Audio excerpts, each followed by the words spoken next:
Mariella, what's up?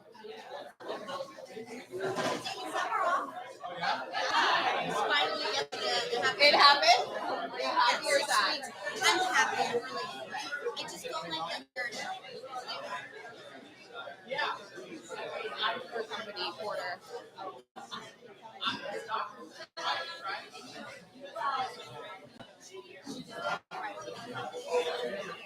They're like a commercial real estate.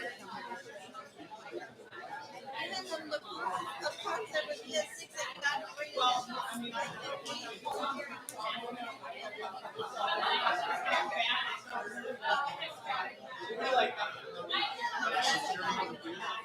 and they feel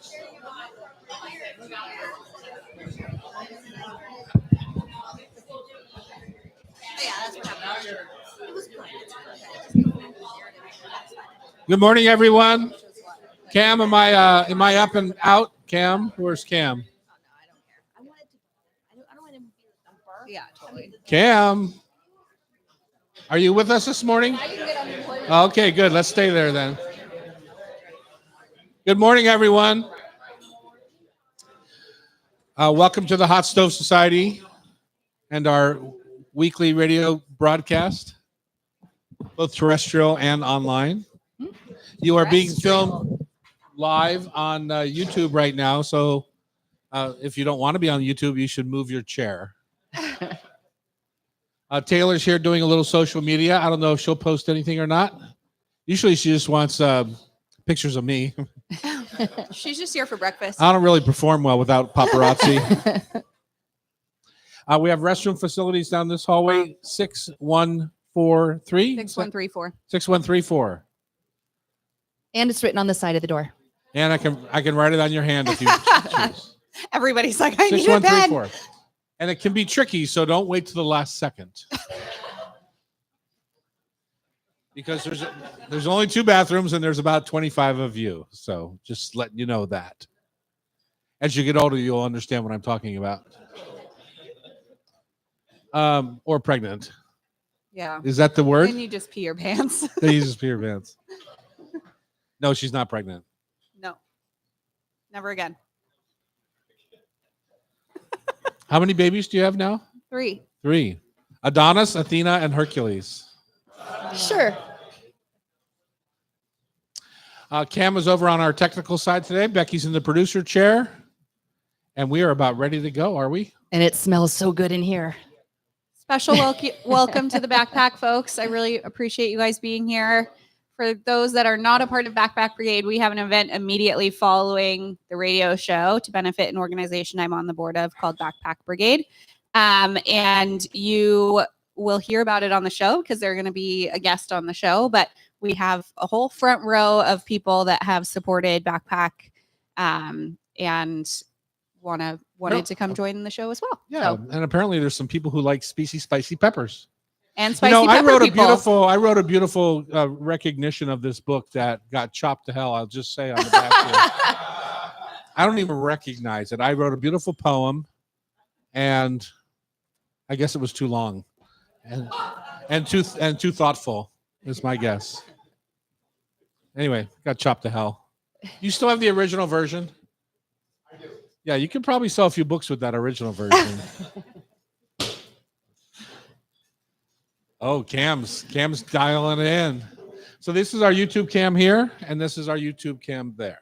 And this is our technical cam there. Our technical cam there. Oh, good one.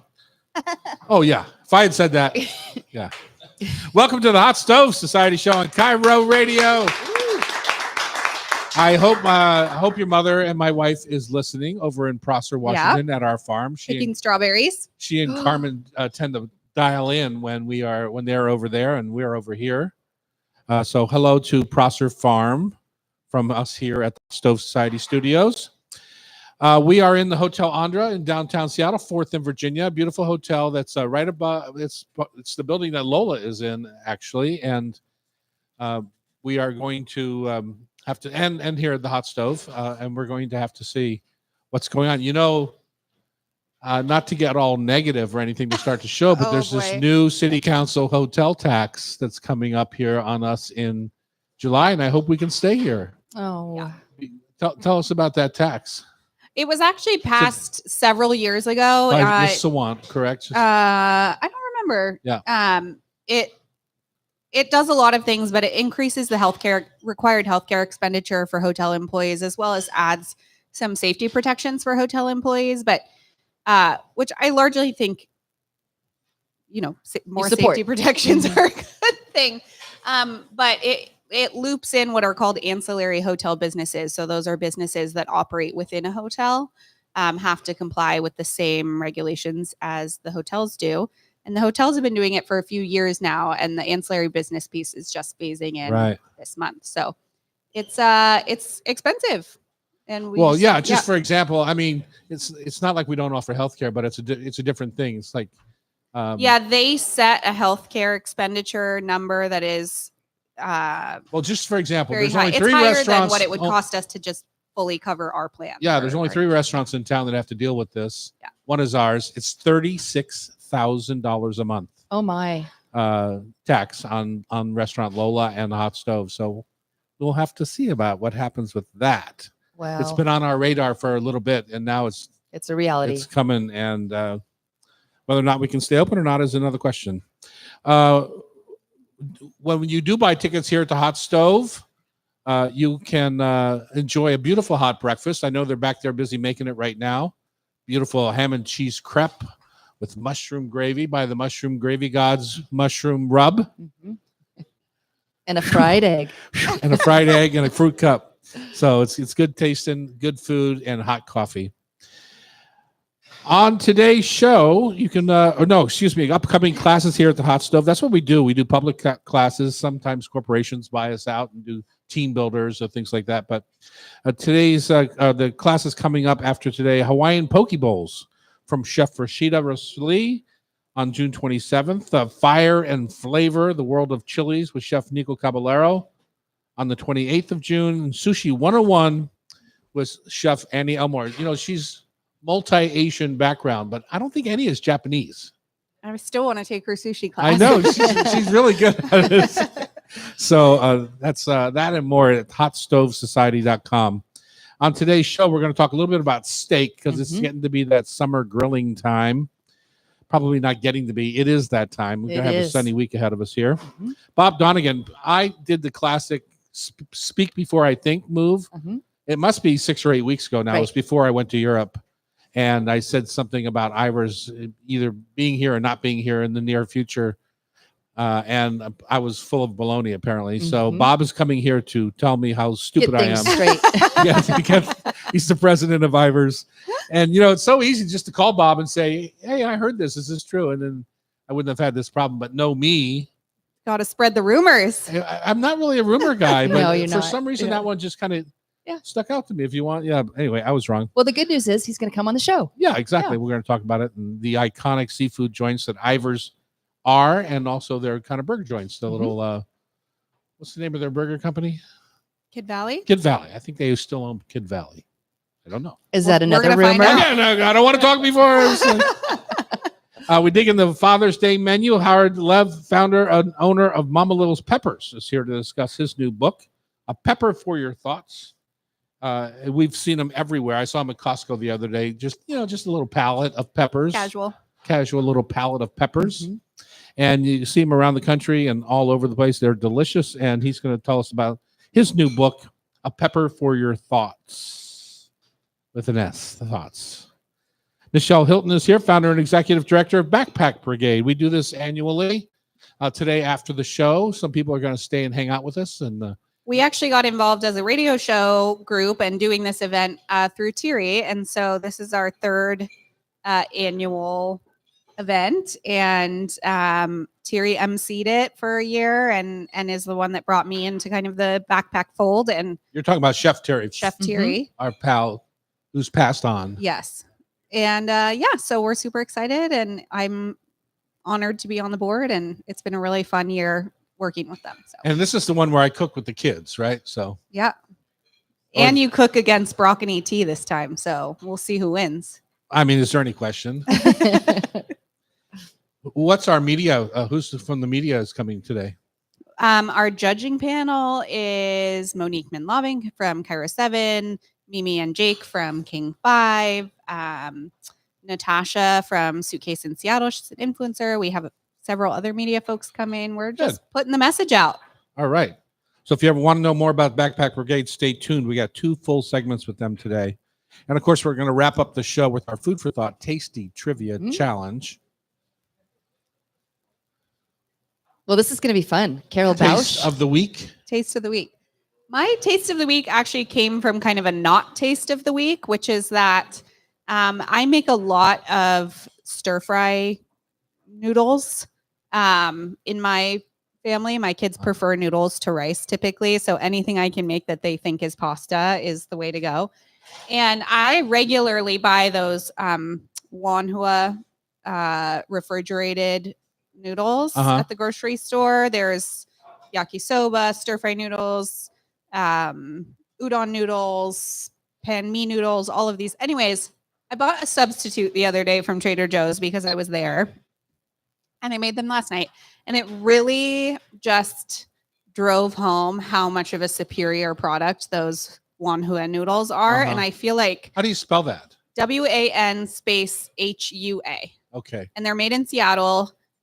I get them at Town and Country. I think they're available at some QFCs, but if you see them, I would say pick them up because it's a way to switch up your stir fries or peanut noodles or things like that. And they really, from a texture and flavor standpoint, they were so much better than.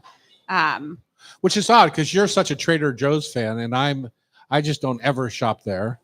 So yeah, that's I mean, interesting. I bought 3 bags of groceries at Trader Joe's the other day for $180, and then I bought 2 bags of groceries at Met Market the next day for $210. Yeah. So That's not a fair comparison. It's not the same I'm groceries. just saying, if you're Trader Joe's is price, driven. So Okay, shopping whatever. If you do follow Met Markets, I just did a new salmon video for them for the celebration of Oh yeah, I salmon saw it. It was season. really cute. Yeah. I posted it online. It's on go to hotstovesociety.com and click on blog, and it's great. I was feeling really, I had a bad cold that day and I was Oh, not feeling good. Didn't and know. I watched that video and I picked apart every part of it. And when I'm slicing it, I slice the skin piece. I never do that, Okay. but I cut a hole right through the skin when I was I saw filleting that, it. And But I learned something about cutting it on the bias. Would you do that on a small fish too, or just that big king? it depends. It's about keeping a nice even Yeah. cut. I Yeah. butchered my beautiful piece of salmon the other night Oh. trying to debone it. I could not get them out. That's a good And- sign. That's very fresh fish. Yeah. I did the same with that video. It was I like- learned that. I was sitting in there trying to get The those pin yeah. bones out, and I couldn't do it. And yeah, doing it on camera and then not getting to edit it myself. What is your taste of the week, Father? We invited friends over for supper. Your godparents, Pam and Mike. I was not And invited. I was making a nice low and slow roast pork with gravy because it was like an overcast Seattle kind of day and cool.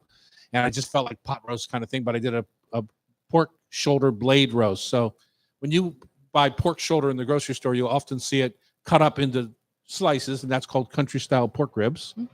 Bone in country style pork ribs, it means it's been sliced right through the blade bone of the pork shoulder. Boneless pork shoulder is usually a couple of dollars more per pound, and it's just the one bone you have to take out, so it's much cheaper.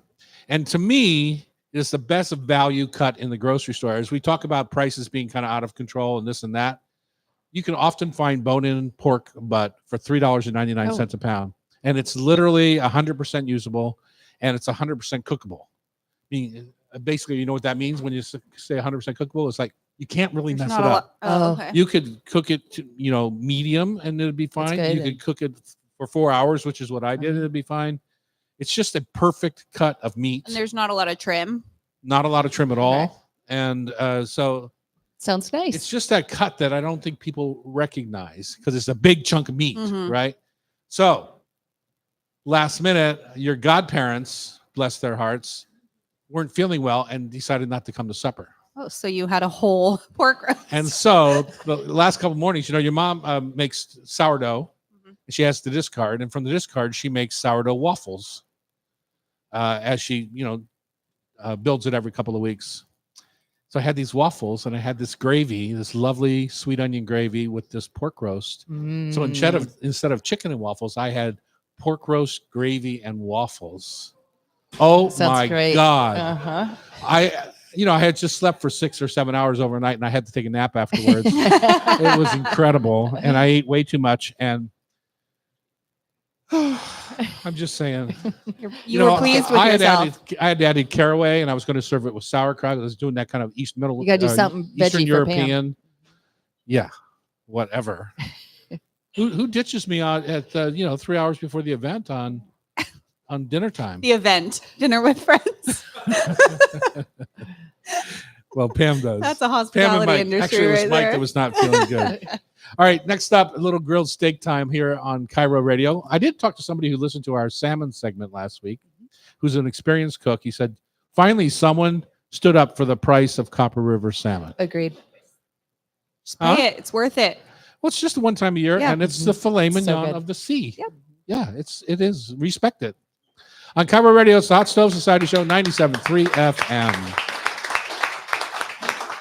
How are your brown butter madeleines? Aren't they good? Nice job, Brigitte. Although, no, you're Bridget today. There's no beret today.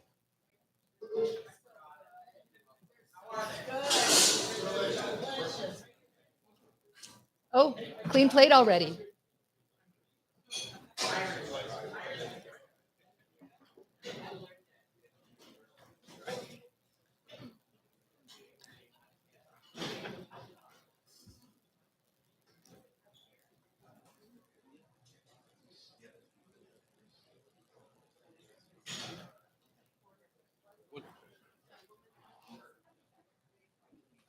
What did you say about finishing early?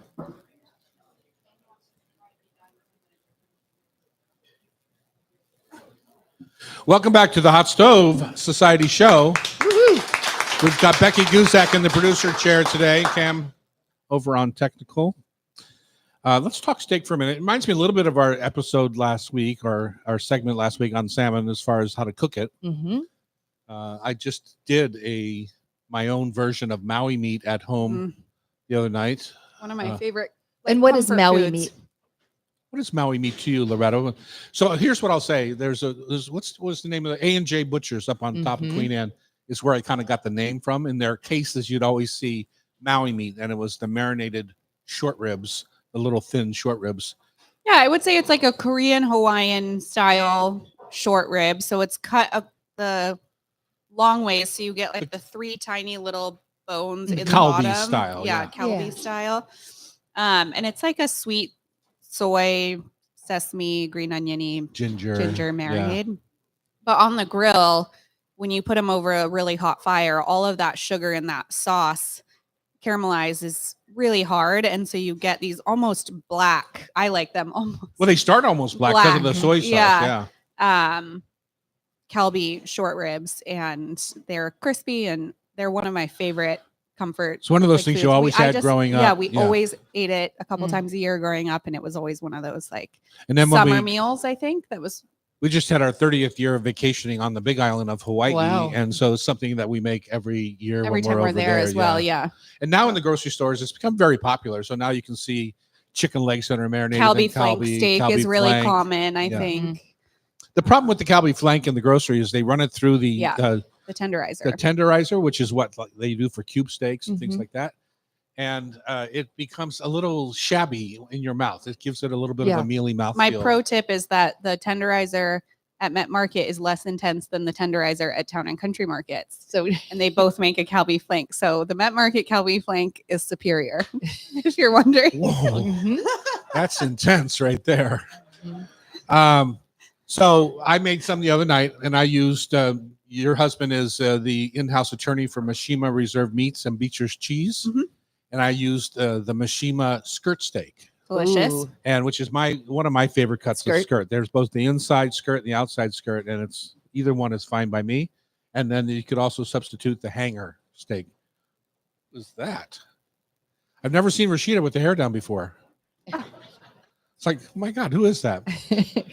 Anyway, so I had the outside skirt, and it was, when you open that package up when it's in the cryovac, when it's from Mishima, you know that Town and Country bought it that way, right, in that cryovac. it's a good 24 inches long. Yeah, Wow. it's huge. It's huge, and I cut it in the about 8-inch sections, and I made a marinade out of sweet soy. I'm a particular fan of Kunchun sauces. It's in the blue and white label. You'll see they have plum sauce, hoisin sauce, sweet soy, all kinds of different sauces, and I look for that brand The because blue and white or Blue blue, and yellow Blue and yellow label, label. yeah. Yeah. again something that I used to buy from Stan at Wah Young Grocery 50 years ago. You know, it's like, Yeah. it's crazy how time flies. But I took that. I had a half of thing of ginger left in one of those tubes. Put that in there. Your mother brought over spring onions from the farm. Yeah. I just sliced the tops. You know, and sometimes you don't know what to do with the tops of those. Just slice the tops of those, put them in my marinade, and then a couple of big tablespoons of the Loganma chili crisp. So good. Great marinade. Yeah. All done. Get it together. And you don't have to do it long. You got to remember soy sauce is salt, right? So when you put soy sauce on a steak or on a piece of fish or something, it's going to immediately start to draw the moisture out. So it's not something that you want to do too far ahead. Now in the grocery stores, they do it. I mean, some of that It stuff can is sit there marinated for a couple days, yeah. It'll dry it out if you're not careful. You just have to be careful what cut you're playing around with. But so there's a couple of tricks on making this, and I'm just kind of focusing on this kalbi today Mhm.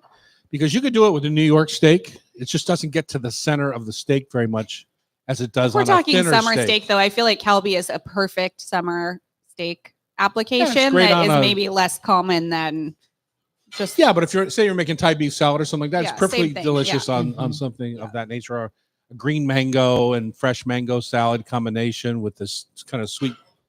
And then when you add the chili crisp to it, you balance the sweetness with a little bit of spice. Anyway, 4 hours 4 I hours, marinated, okay, and okay. which is fine.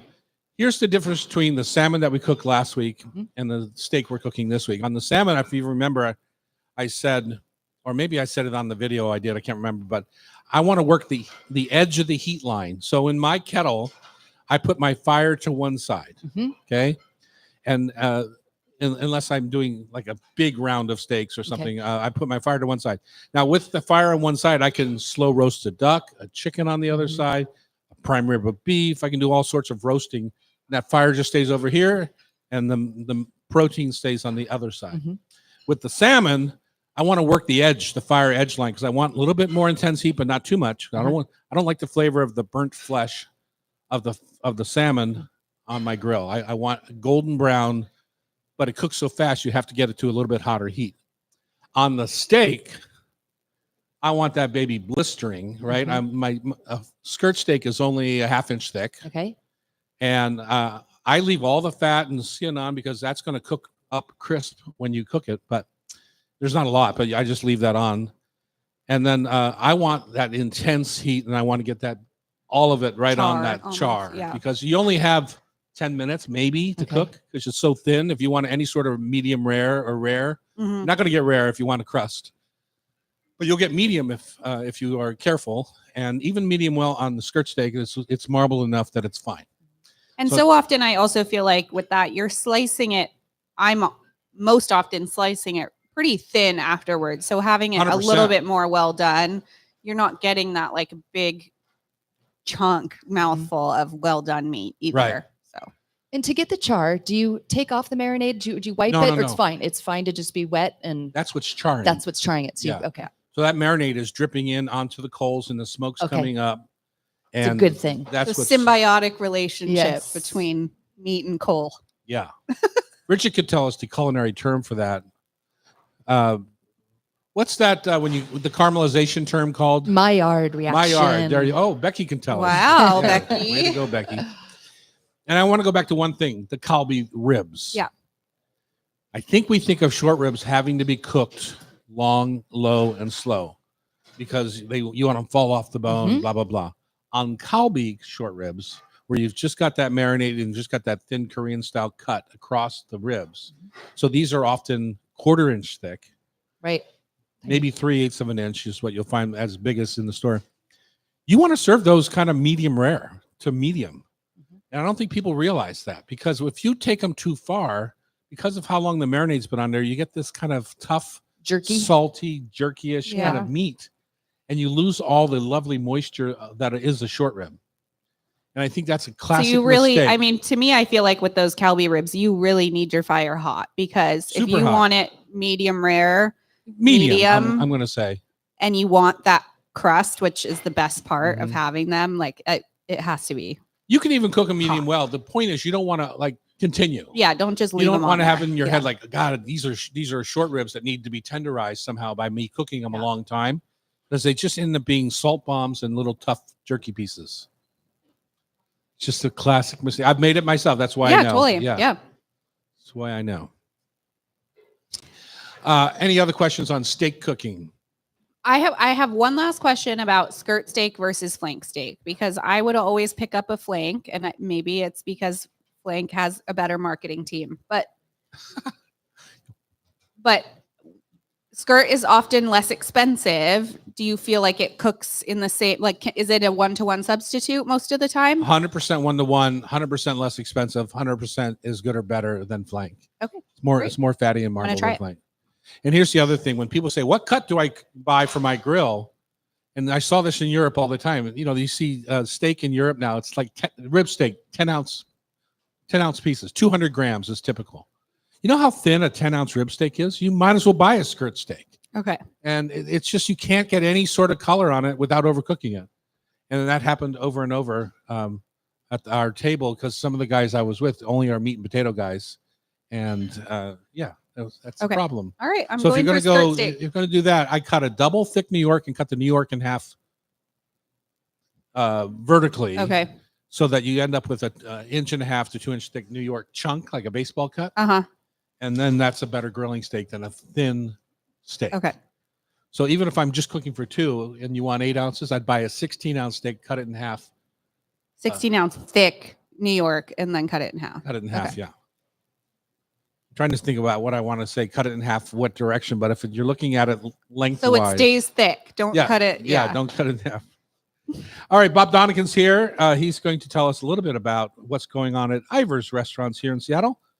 Going strong since 1984 on Cairo Radio. It's the Hot Stove Society Show, 97.3 FM. You see how I kind of just go off into my own little world, Bob? We love your little world. Becky, I would never mess with you. Where's your dang bow tie? You don't respect our show? Well, it's not live media. We don't have TV or Oh, we radio don't here. have TV So or radio. We do have radio. This Yeah. is live radio. We're How's live that? on YouTube. yeah, I mean, we have millions of viewers. yeah. Millions. So Loretta, you may not remember this, but every year at Thanksgiving, when my daughter makes Tom's custard pie and brings it to the table, I take a photo and email it to Tom, and he emails me your picture back with whatever With you what- made for with my Thanksgiving. pies? Yeah. Nice. That is my Thanksgiving job. Pies. Pies. So did the Ivers survive my faux pas? You know, We're not live yet, anyway, but we are on We're- YouTube. YouTube, yeah. all the people who listened to your show called and texted and said, Oh, so you got one. "Why are you got- closing?" You got one call. We then. got 3. Smart ass. Yeah. Okay, here we go. Hey, welcome back to the Hot Stove on Cairo. Bob Donegan is here. He's the president of Ivers, which has been going since 1938. You've been there since 84. Is that No, Ivor sold the Smith Tower in 84, died in 85. Ah. I've been there only since 97. Oh, Only so you're a newbie. a short That's exactly timer. right. Mhm. So, Bob, I explained earlier in the opening how I kind of just offhandedly repeated a rumor that I had heard. Uh-huh. I didn't know it was a rumor. I thought it was a fact. I think I read it in the paper. I don't know. But anyway, I was apparently mistaken. And I got a quick call from you when I was on the golf course in Scotland. I don't know if you realized that or not. I did not. Yeah, I picked up Good my for you for interrupting that.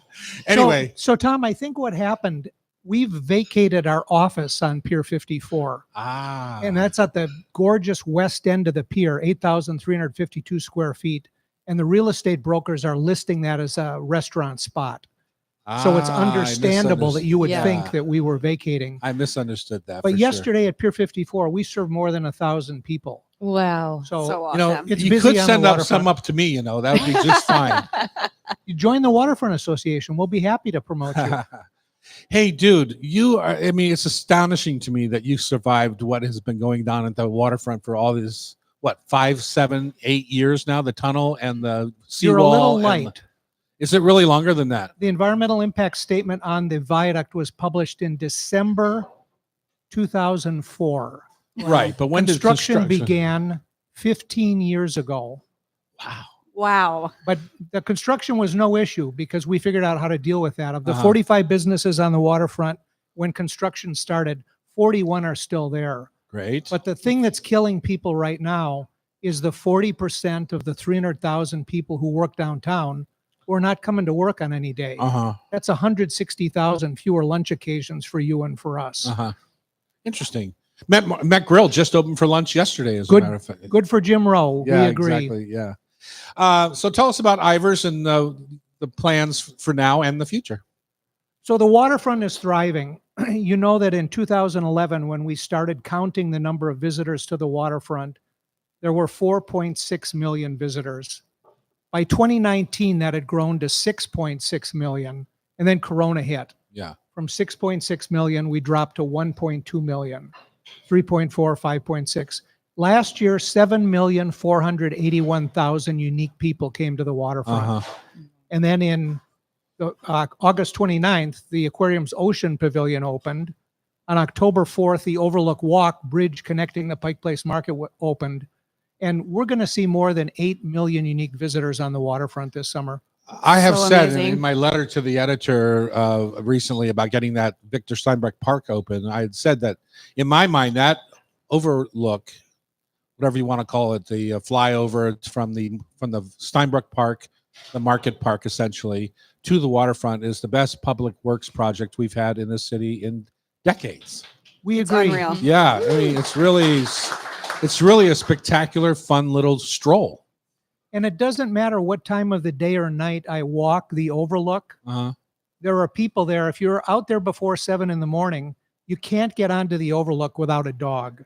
Everybody's walking dogs. Uh-huh. If you're there at sunset, there are hundreds of couples taking photographs of the sunset behind them. I mean, the view is unbelievable from there. I'm like ashamed to say that I just went over it maybe a month ago for the first time while we were building out Mr. Fish down there. And I finally was like, this is ridiculous. I need, and I was floored. It's stunning.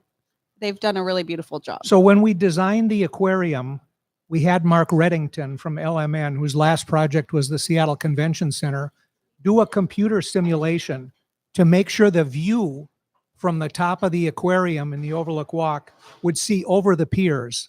You had to raise the height of the aquarium and the roof by 6 feet. That's why that view is so good. Mm. And That's it's so cool. spectacular. Yeah. Yeah. Amazing. The whole waterfront community is to be commended. I only wish Charlie Royer had stayed around long enough to see it all through. He's the one that he and I arm wrestled a few times about different issues down there. There's some things that you just don't expect to be perfect. For me, I'm a realist, but I will say the plantings, the Landscape. landscaping is unbelievable. The job that they've done It looks like it's been there. for Yeah. decades. And this is only year 2. Have you Right. been down there this Barely. week? Some of it's just brand new, 6 months old. Over 100,000 plants, more than 10,000 trees, and every 2 blocks, the plantings change. Uh-huh. So if you walk down the Pike Steps today, you will see the purple allium are blooming. Mm. They're the little balls that look Mhm. like garlic or onions. Mhm. If you go down to the waterfront beach at Washington Street Boat Landing, the white allium there are taller than you or me. They're approaching 7 feet tall. It's as dramatic as can be. Yeah. And like you said, beach. We've never had a beach. One of the things that I've always been impressed with you about, and it's something I've tried to do myself when it comes to restaurants in Seattle, is that a rising tide floats all boats. And I always felt like you took a bigger picture than just the Ivers business that you have on the waterfront, to look at the waterfront as a whole, as everybody's. If it's a healthy waterfront, it's good for Ivers, it's good for Elliott's, it's good for Bud Gould down at Pier 66. It's good for everyone. So Tom, do you remember the story of Bethesda, Maryland and restaurants? Mm. In the 50s and 60s and 70s, as the District of Columbia got less and less safe, all the family restaurants in the district moved out to Bethesda. So in a 6-block area of downtown Bethesda, there are more than 200 restaurants. And you know, if you come to Tom's Place and it's full, you can walk next door to Anthony's and eat there. Yeah. And the city of Bethesda realized that. They built 3 parking garages where it costs $0.25 an hour to park in downtown Bethesda. Yeah. A rising tide lifts all Yeah. boats. The Exactly. more there are, the better it is for everyone. And of course, Kemper's been doing that in Bellevue forever, you Mhm. know, which is, I think, very helpful for the restaurants over there compared to some of the activity we have here in downtown Seattle, which is 0 free parking. So But we shouldn't talk about this with Kemper because we don't want him charging $0.25 to park in the Bell Square garage. exactly. Let's spend a minute on Ivers. You have a bunch of restaurants. I had heard you were retiring. I didn't want to say that live without you being here. I had heard that you were going to retire when the waterfront project had kind of come to fruition. It's not done yet. I understand. What are your plans? I mean, it's a very lively business you run. So we agreed, my wife and I and my partners and I, that when the aquarium opened, I'd retire from that board. Uh-huh. So I finished at the aquarium board after 19 years in December. The waterfront park is still not completed. It'll be completed in the next couple of months. Uh-huh. And I will continue to help out with that. When I told my wife that I had retired from the aquarium board, she said, "Congratulations, only 7 more nonprofit boards to retire." Oh my. So it's a ways out. Yeah. Yeah. Okay. And will you clarify for me, you know, was all this Mackenzie Scott and Melinda Gates French had put in some money to finish the trail or something all the way down to Pier 91, I want to say. Can you explain what we should expect with all of that? Because that's not done yet either, right? So correct. The 20.6 acre waterfront park extends from Pier 62 south to the stadiums. But north of Pier 62 up to Pier 91 was not finished. So Scott and Bezos and Barry Diller, who owns Expedia, put in $45 million to complete the renovation up there. And the former trolley tracks along the east side of Alaska Way are being converted into a walking and bike path. Perfect. And that'll go from the waterfront Marriott up to Pier 70. Uh-huh. And then Myrtle Edwards Park, the sculpture park, is getting renovated. New benches, new plantings, more beaches, more public access to the water.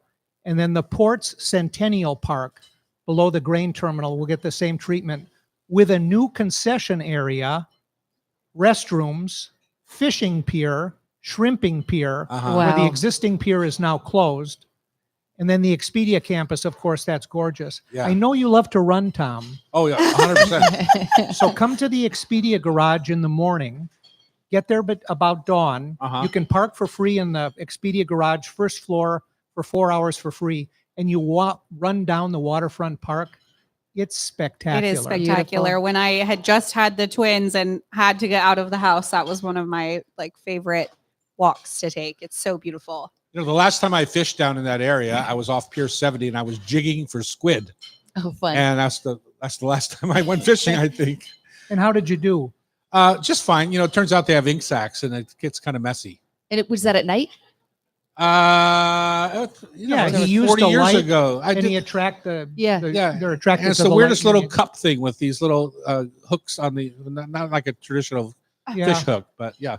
So that project, the Elliott Bay Connections, the north end of the waterfront, Uh-huh. should be done by next spring so that we can use that whole area as a part of the World Cup celebrations. Oh, nice. Mm. So much going on. Okay, we keep getting around Ivers. How's Ivers doing? Thriving. Since I said it was all closing. So it feels like we are through the period where costs were only rising. It appears that costs have stabilized. Our turnover among labor is tiny, tiny, tiny. It's back to what it was before Corona. Uh-huh. Customers are trading from our full service restaurants into our quick service restaurants. Everybody appears to be trading from expensive stuff to less expensive stuff.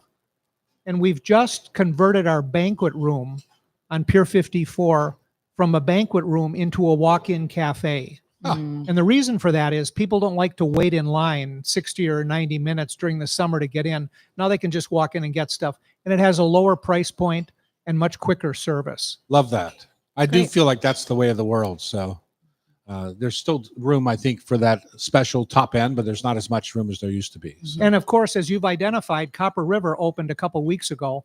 I had a piece of Copper River King yesterday Uh-huh. for my first lunch, and then my second lunch was the Copper River King pasta linguine.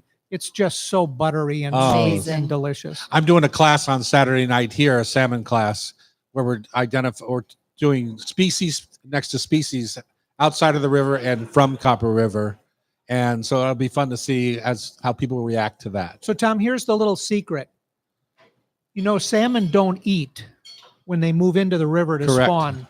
So the length of the river determines how much fat there is in the salmon. Right. The Copper River is 280 miles long. The Yukon River is 1,980 miles long. So the chum that come out of the Yukon have more fat than the kings that come out of the Copper River. See, now who said this show doesn't just give you all sorts of information? Bob Donegan's been our guest. He's the president of Ivers. And thank you for letting us know the health and safety of Ivers restaurants. Good to talk to you, Tom and All Laura. right. So educational. Thank you. Up next is Father's Day planning on Cairo Radio 97.3 FM. Great. Is it? Oh, great. Is it true that Ivor opened the first aquarium and then he did the food just to? Is that true? So September 2nd, 1938, 38.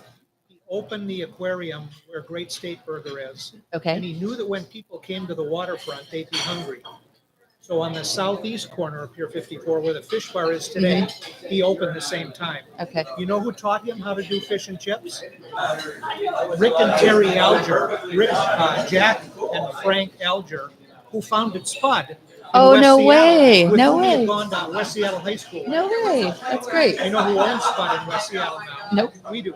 You. Oh, So it's perfect. back together. Perfect. Oh, that's a great story. I thought you were going to say Jerry Kingan for a second. I was going to say, oh, Clearly not. Always good to see you, buddy. you too. Nice to meet you, Becky. You're staying for breakfast, right? Ooh, I just did that on YouTube. I did.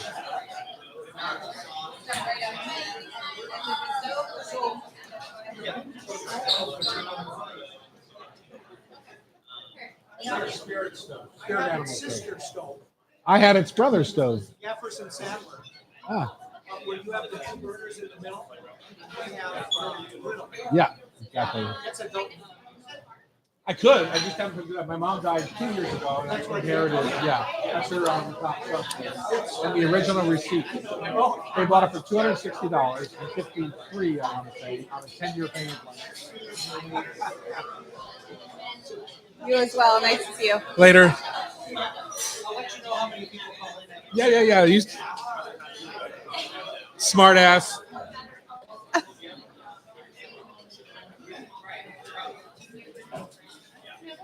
It's a wealth of knowledge. It's crazy. The date recognition and everything, like memory, He is lives it every day. amazing. It's one of the reasons I didn't ever want to give you my life.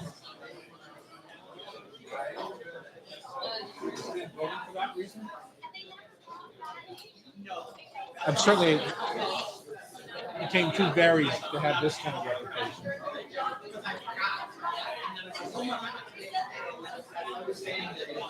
Okay. All right, we're back here in the Hot Stove Society. We have a lively group today. So many folks having a delicious breakfast. Have you already eaten breakfast? How was it? Delicious? Good job. That's Chef Brigitte and Annie back there with helping hands of our hot stove team. If you ever want to come join us for breakfast, just go to hotstovesociety.com and you can also enjoy a delicious hot breakfast here. Mhm. What was your favorite part of breakfast? The peppers? Love that. Love that. I like the crispy edge. I like the crispy edge on the egg is my favorite little thing, and the gravy. All right. It's Father's Day time. And one of the great things about Father's Day is that I don't have to cook for myself. I have a daughter that will cook for me. You have Grandparents' Day now. You don't get Father's Day anymore. You're not cooking me Father's Day? No, I'm cooking my husband Father's Day. He's not your father. He's the father of my children. Are you sure? Becky, how do you feel about this? Oh, it's a fun morning. That's such a political answer, a politically correct answer. Did you grow up with traditions? Have you ever cooked for your dad before growing up? I think so. I don't remember ever having her cook for me before. No, I get to cook and then I get to do the dishes. Lucky It's you. like one of the charms, Uh-huh. It's his favorite thing, you know. We could just have to give it to him. doing the dishes. Yeah. I do like to do the dishes because that means everyone's leaving, including those three Usually little he rugrats. starts doing the dishes like about 10 minutes after dinner has been served. So what are you going to do for Ben? Please move along. Oh my goodness, look at that face. She has not thought about this for 1 second. I have not. That's what we're doing the She segment. mostly thought about getting her kid to school this morning. Right. Yeah. One thing at a time. Yeah, exactly. Isn't this like a week or two away? I have so much time. So for me, What thank do you you for want thank you on for Father's asking, Day? Becky. For me, when I cooked for my father, my dad was a traveling salesperson. He left Monday mornings, came back Friday afternoons, Friday evenings, and my mom had us all 8 kids on her own for that time in between. And then on Saturday mornings, it was time to dole out the punishment that had been tallied up. Uh-oh. So whether that's the ping pong paddle on your butt, or for me, the 2x4 against the back of my legs, he was a tough cookie, that guy. Yeah, I don't know that tough cookie is really the correct word, but you know, we'll go with that. Well, I will say he did drill holes in the ping pong paddle so to create less air resistance. Just saying. Just saying. No. But anyway, my dad was a. I'll just keep my thoughts about that to myself. he lived on his per diem. Mhm. You know, he got a per diem from his company of what he could spend. So he always stayed in the cheapest motels, and he never met an all-you-can-eat buffet that wasn't his favorite dinner of the trip. And so when he got to Las Vegas one time, it was like he died and went to heaven. Oh, yeah. And even when I wrote his obituary, I talked about, you know, as he retired, his favorite thing was to go hang out at Costco all day and eat all the demo food. And he would just literally roam the aisles for an hour or two and Mhm. just eat the demo samples and come home with nothing. Because he was too cheap. Well, it was only the two of them. What do they need at Costco, Right, right? You know, so plus the freezer was full from before he retired. There was so much stuff in there they could have eaten for the rest of their lives. So anyway, so I don't have the fondest of memories. If I were to say one thing that he loved that I hated, it was chili noodles. And my mom always Interesting. made it for him, and it's like a Cincinnati tradition. Okay. What's chili Spaghetti noodles? with chili, Yeah. like a tomato chili. And it was just the worst. Yeah. And my mom, he loved it. He could eat Uh-huh. a big old plate. It didn't cost much money, and that was perfect for him. Did she make her own chili or was she using Oh, canned chili? No, she made her own, She but only- she used canned tomatoes and hamburger and things like that. So where did you get your palate? Not from your dad. 100% not from my dad. Okay. Yeah. My mother always loved good food, although she cooked frugally. She was always on a budget.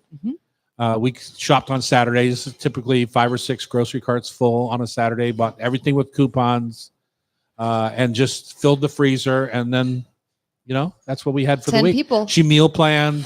You do a lot of meal planning yourself, right? So, but my dad, if I was today to cook a special meal for my dad, it would just be the biggest rib roast that I I could was just find. going to say it has to be prime rib. Yeah, yeah. Well, it's not prime. Sorry. That's the misnomer of a prime rib, right? Everyone sells it as prime rib, but it's choice, or it's less. It's not prime unless it's You prime. wouldn't spring for prime for your dad's for Father's Day? 100% not. Here's the not for any other good reason except he wouldn't appreciate it. He just wants volume, right? He was all about volume, and then my dad was the kind of guy that would eat rare bacon. Oh, yeah. He would literally put the bacon in the pan. We were only allowed to have a slice, and it would just be warm.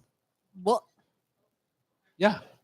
Whereas the rest of my sisters would just freak out, and they insisted on having it cooked crisp.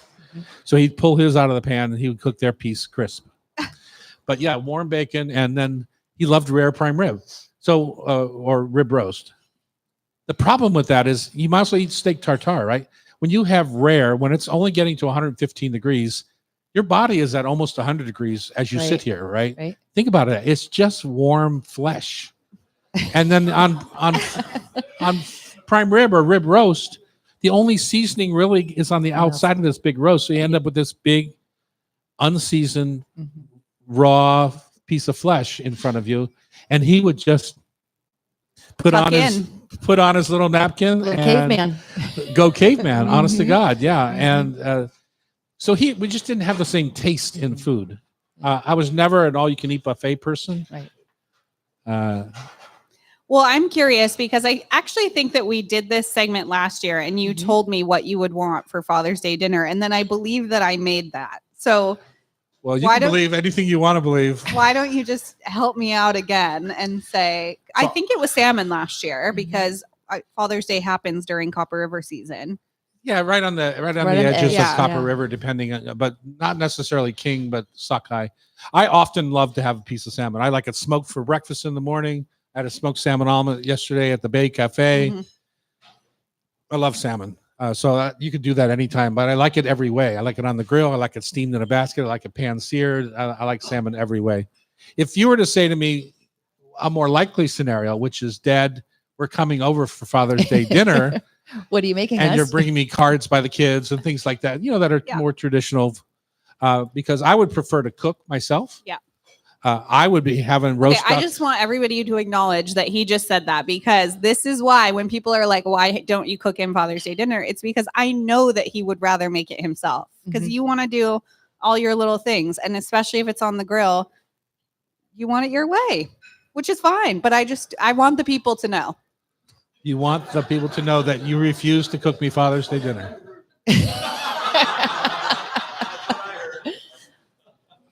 I feel like I saw those last week too. The peace sign. Yeah, the peace sign Uh-huh. on both hands. Uh-huh. Um, people often ask, what do I like to do on my day off? My perfect day off is to go out and play 18 holes of golf in the morning, put a roasted duck on the grill in the afternoon, sip a little whiskey, watch the duck turn around on the rotisserie, and then let it rest for 3 to 4 hours. Oh wow. No, let it cook for 3 to 4 hours Okay. until it's completely well done. Uh-huh. Let it rest for an hour. Okay, it is. Butcher the duck off the bone. It's got that beautiful smoke and rotisserie flavor. Mm-hmm. Then I take the duck off the bone and then I put a cast iron skillet on my charcoal grill or on the kitchen stove. Mm-hmm. I put skin side down and I render that skin to a crackling on top of that duck. Mm. So I've got the well-cooked meat underneath and the crispy crackling on the top. And to me, that's the perfect thing. The only way you can mess that up is by putting the sauce on top of the skin. You always put the sauce on the plate and then the meat down with the skin exposed, So you don't. so it sog stays out. crisp. You did all that work to make perfect skin, and then a lot of Don't people sog just it out. well, they don't think, they just put Yeah. their sauce. That's a good Even tip. if it's orange glaze or whatever Mhm. it is that you're putting on. I often like a little black pepper and cherry chutney or something like Oh, that. that with sounds the good. duck. Cherries. It's perfect cherry season right now.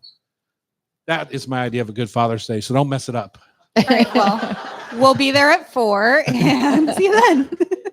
The problem with Father's Day and duck is that, you need a half a duck per person. Uh-huh. Even on a 5-pound duck, you only get 2 portions out Right. of it, really. All that Except fat. for your dainty mother. She'll only eat like 1/4. Yeah, same with me. Yeah. Very dainty. But, and your kids, they're picky little ones. So, The mom and I and the kids could share one duck, and then you and Ben could. yeah, split I it can up. get 2 ducks on my rotisserie. I just can't get 3. Right. There you go. Okay, you're good? Yeah, we're good. We'll be there. The other thing is you have to put a pan of potatoes under the Mhm. duck so that all that, That dripping fat. fat lands on the potatoes, and you end up with your duck fried potatoes Mhm. to go with your duck Sounds great. with black cherry pepper chutney. Coming over too. How about a magnum of Prototori Barbaresco with that? Done deal. Okay, good. Phew, I'm hungry now. Howard Levis here is the founder of and owner of Mama Lil's Peppers. And I got to ask him about the ownership part of that. I'm Yeah. curious about that. On Cairo Radio, it's the Hot Stove Society Show, 97.3 FM.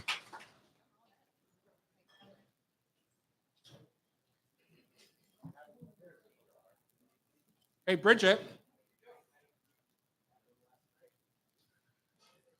This Madeline today is very different than the Madeline we had last week. Both delicious. This is much drier, but it has a nice crispy edge to it. So it's just, is it just a matter of cooking time, or is it a different recipe? No, it's the same recipe. Huh? It's fine with me. It's a little bit of Howard. snafu, like scaled out. Great. Somebody Oh, perfect. scaled Yeah. the flour for me. So it's, there's a little off on the ratio. I think Yeah. so. I think there's. it's Yeah, much you did. more about this spaghetti. I would agree. Should do it maybe in the. I had no idea you were from Cincinnati. I'm not. Oh, My Cleveland. dad was part of his territory. He drove through Cincinnati. where Hi, you- Eric. Morning. Welcome back, Tom. We're going to get a couple of shots of Howard. We're going to do a story on him and Mama Lil. There you go. Where are you? I was born in Cleveland, raised in Newark, Delaware. So I'm from Youngstown, Ohio. Been stuck being a Cleveland Indians fan my whole life. Yeah, I'm sorry for you. What are they now? Cleveland. It's no Guardians? Oh, the it's no Guardians. worse than being a Mariners fan. I can tell you that.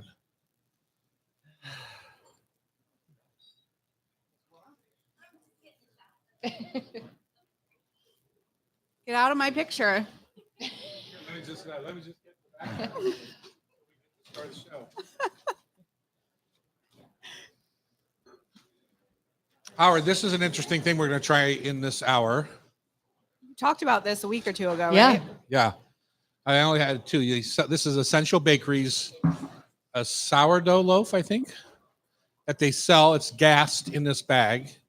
And Arthur Rubenfeld, I don't know if you ever met Arthur over the years, told me years ago that you could buy it and you could keep it forever. And I didn't believe him.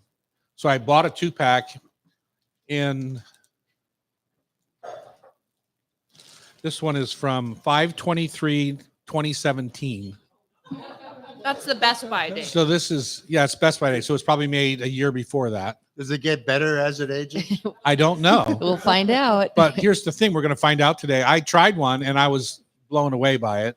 Not that it was the best bread I ever ate, but that it was an 8-year-old loaf of bread that was perfectly fine. You know, the peppers that I brought today that people served, that they served with the breakfast. Wait, are you sure you ate them all first before he tells us what it actually was in? Well, they were 4 years old. Vintage. Vintage, exactly. Is that because they didn't sell or because you were holding them back? No, I made those in my own kitchen, and Ah. I vintage them every special. year. Do we have we have 911 ready? Got it. No, I tried them 2 days ago to make sure. Give myself 2 days to die, but no, they get better as they age. All right. Ready? Yeah. Welcome back to hour number 2 of the Hot Stove Society show. Got lots more to do today, including Michelle Hilton from the Backpack Brigade. We're going to have an event for them today here at the Hot Stove. It's our 3rd annual Cook with the Kids. Mhm.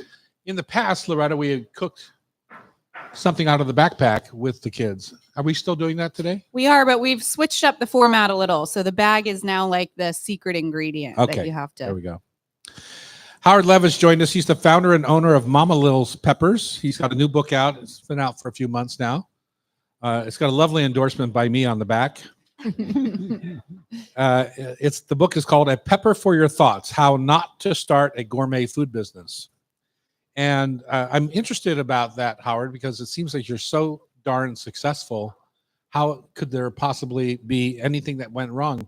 But as you and I both know, the path to success is often riddled with, filled with Learning One lessons. disaster lessons, after another. lessons, and lessons. Tell us about Mama Lil's. I think people would be curious to hear the story and how this hot pepper brand that you would think would come out of Mexico or New Mexico or something ended up here out of the foothills of the Cascade Mountains. Well, first of all, the peppers that we use, the Hungarian goat horn peppers, grow better in the Yakima Valley than anywhere in the country. It's the perfect climate. It's perfect climate for growing the peppers. It starts, the peppers normally are green. They turn yellow, orange to red. And because of the climate, we're able to get them to fully ripen if you didn't know that climate change was happening, you cannot get these peppers to turn colors anywhere east of the Mississippi River. And where I grew up in Youngstown, Ohio, they were extremely popular because it's an Abruzzo Italian recipe. And the Abruzzo Italians settled in Youngstown and Steubenville, Ohio. In Cleveland, grew up, lots of Italians, but they did not make this recipe of peppers because there weren't that many Abruzzi. My mother would complain as it got into the 1990s, that she could not get her peppers to turn colors anymore. And that's when the peppers are getting sweeter as they turn from yellow to orange to red. And so it's really because of the peppers, how well they grow in the Yakima Valley, that I started the business. Yeah. You obviously did lots of twists and turns. I first met you, I believe, in the kitchens of Wolfpack Packing Company Yes. over in the, where was that? Was it like in Gold up Bar, on Highway Washington. 2? Gold Bar. Yeah. Bar, yeah. Bond? Yeah, I think we first met at a farmer's market. I think your wife discovered the peppers and you said, I think my husband might be interested in these. Mhm. And she brought you over. But then we met the second time at Wolfpack Cannery, which is in Gold Bar. It was one of the only places in the area where you can make products like that. And I saw you packing up your van with cases of your barbecue sauce Yeah, and exactly. teriyaki sauces. Yeah. And I pulled you in to the cannery and wanted to show you all these peppers that we cut. It was Uh-huh. a big vat of peppers. And remember, you looked at those peppers and you took one step back and said, glad it wasn't me cutting those peppers. Yeah, no kidding. Yeah, I saw some pictures. You cheated anyway with like a little French fry cutter. You cheated on cutting those peppers. Yeah. I think that when I first showed you, we were literally cutting them all by hand. By hand, wasn't it? Yeah. Then I discovered this machine that we called the Bobatron, named after Lorena Bobbitt. Uh-huh. She knew how to cut a pepper, that girl. That's for sure. Peter Piper had nothing on her. Let's and then what's the next step? Because we need to get through this story and the book. Pardon? How did you get from there to where we are today with this new book? Well, I just kept at it. Now, I got to admit that the one thing that I really brought to the business was perhaps the gift of gab. And Perhaps. I did hundreds, if not thousands, of farmers markets and in-store demos and Trade shows. trade shows. Yeah. And oh God. And one of the lines that I would use, and I never had any good lines, they're always bad lines. And one of the lines was a pepper for your thoughts. Mhm. And when I first said that, a friend of mine said, that was a good line. I said, what do you mean that was a good, what I say? She goes, whatever you said, the woman bought the jar. So Well, I love that this is a whole kind of story for a young entrepreneur. I get the question all the time, how do I start a business and how do I start, I make a great peanut butter cookie. How do I start a business out of it? So is there one trick that you would tell people other than stick with it? no, that's the only thing there is to stick with it. Because, I in college, I studied a lot of philosophy, and the one lesson that I learned from all the philosophy that I studied was I fuck up, therefore I am. There's no doubt that is the basis of business. Yeah. You can't learn from your mistakes. And that's what I did. Because Yeah. every year presented a new disaster Uh-huh. for me. And so in the book, why should people read it? It's hugely entertaining. the primary reason to read it. And but also worth noting, in between each chapter is a recipe from one of the characters or chefs that's within that chapter. Uh-huh. So there are infinite ways of using the peppers. And I think that with the recipes, it sort of shows that everybody had another way of using them. Were you Uh, surprised at all the different ones that came back to you when you sent out requests for recipes? Well, Or have you seen them all probably? I would ask chefs for recipes, and they say, well, "A recipe? I just throw the peppers on stuff." Mm-hmm. But a lot Like of me, chefs I can't would. eat tuna salad without it. Mm-hmm. Oh, I really? must have Mama Lil's in my tuna salad. And you know, it's great on your website. You've got lots of recipes. So that's a fun tool. If you don't have the book, you can still go to mamalils.com and you've got tons of recipes. Yeah. So it's a Yeah. fun way to get creative. But you know, where I grew up in Youngstown, Ohio, since this is an Abruzza recipe, they were eaten one way on bread. It was you walked into a restaurant. I think every restaurant in Youngstown, Ohio had the peppers and oil in their kitchens, but they were the lost leader. They were like, that's what was delivered to your table when you sat down with a loaf of bread. Much like in Jewish delis, you got a dill pickle. That was what brought people in for instant gratification. And then, so when I was at a friend's house at a farm, he had cooked a 9-pound leg of lamb on the stovetop that we spent 8 hours milking cows, cleaning stables.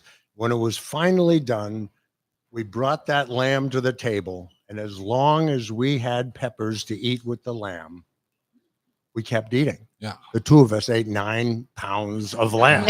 And I realized the peppers aren't only to be eaten with bread. No, They actually, I think it's the way the oil coats the back of your throat that you just you want to keep eating.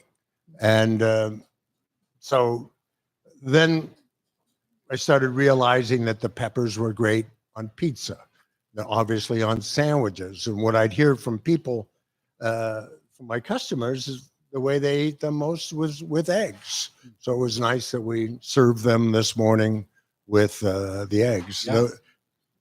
The jars that I brought were 4 years old.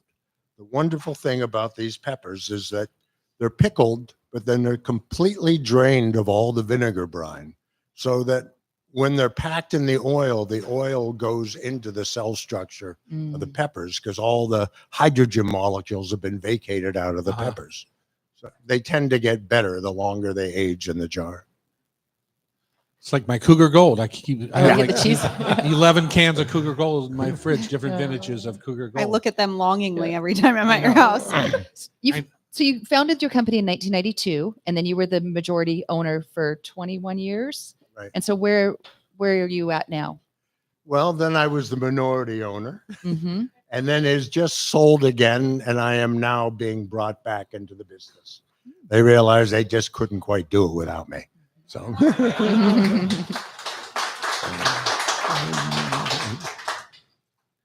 If you were to leave us with a pepper thought, give us one sage wisdom piece of starting your own business. What, almost 30 years now, and where it 30, is, 33. yeah, where it is today, and anything you would tell somebody. What's your idea of success for Mama Lil's? You only have a minute, so I'm not going to. Well, I had a great product. Yeah, Mhm. That, could just be a smile on someone's face after they eat Yeah, it, but you have a great product. yeah, it's Mama Lil succeeded despite me. Well, you know, there is that whole founder issue sometimes in businesses where the business outgrows the founder's either wants or capabilities or interest. And so sometimes as a business ages, there's some of that goes on. So you have to kind of adjust or sell or whatever you need to do to make yourself happy. So Yeah, when I sold it the first time, I was really burnt out. Yeah. I did it all myself. And I told you, after I sold it the first time, I couldn't go close to a farmer's market for 4 years. Mhm. I had a hard time going into a grocery store Yeah. because when I went into a grocery store, I just imagined myself there with a cracker trying to get Honking Mama Lils peppers. into people's mouths. Well, congratulations on a beautiful business, a beautiful new book, A Pepper for Your Thoughts, How Not to Start a Gourmet Food Business. I 100% disagree with that statement, by the way, because I think you did it the way most people through hard knocks. Yeah. And to me, that helps set you up for success in the long term. So check out the book. It's very interesting. And check out the endorsement on the back by me. On Cairo Radio, it's the Hot Stove Society Show, 97.3 FM. Thank you. Okay, we have a little drawing for an audience member. So You have a drawing for what? Ah. Okay, good. Oh, wait, let me. like that one?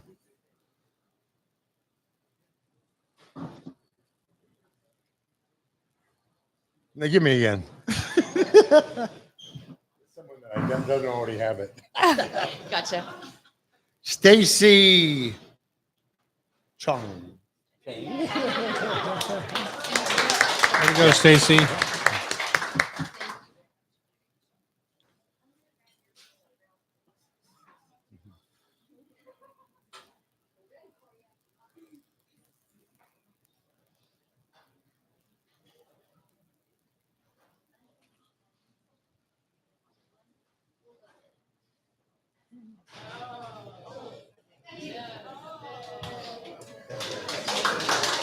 You never know at the hot stove what's going to come your way.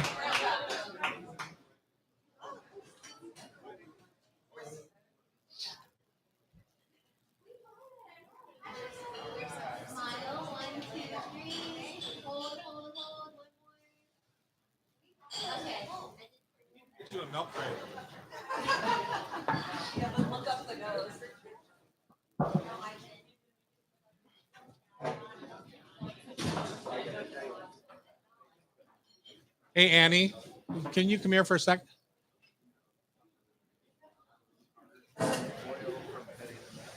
I've got this oven on preheated.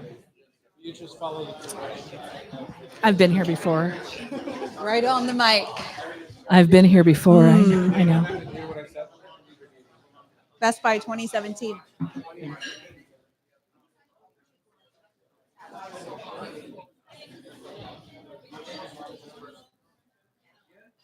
Stacy, did you meet Kathy? Kathy, did you meet Stacy?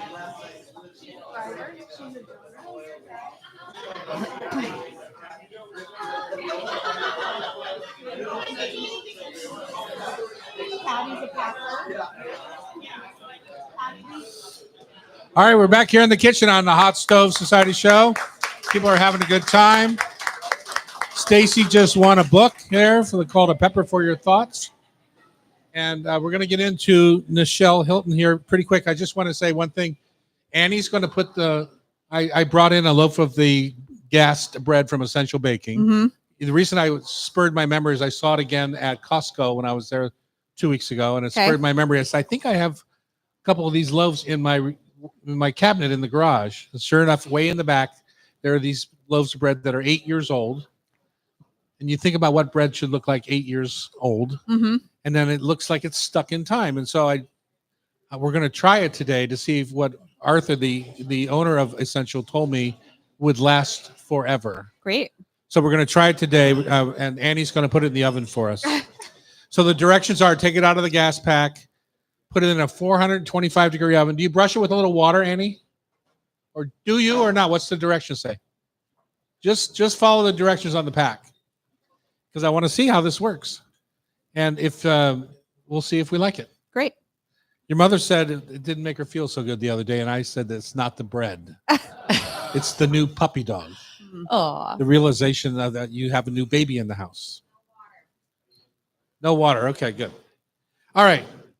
In the hot seat, Nichelle Hilton is here. She's founder and executive director of the Backpack Brigade. Loretta, do you want to tell us about Nichelle? Hi, Nichelle. Hi, Loretta.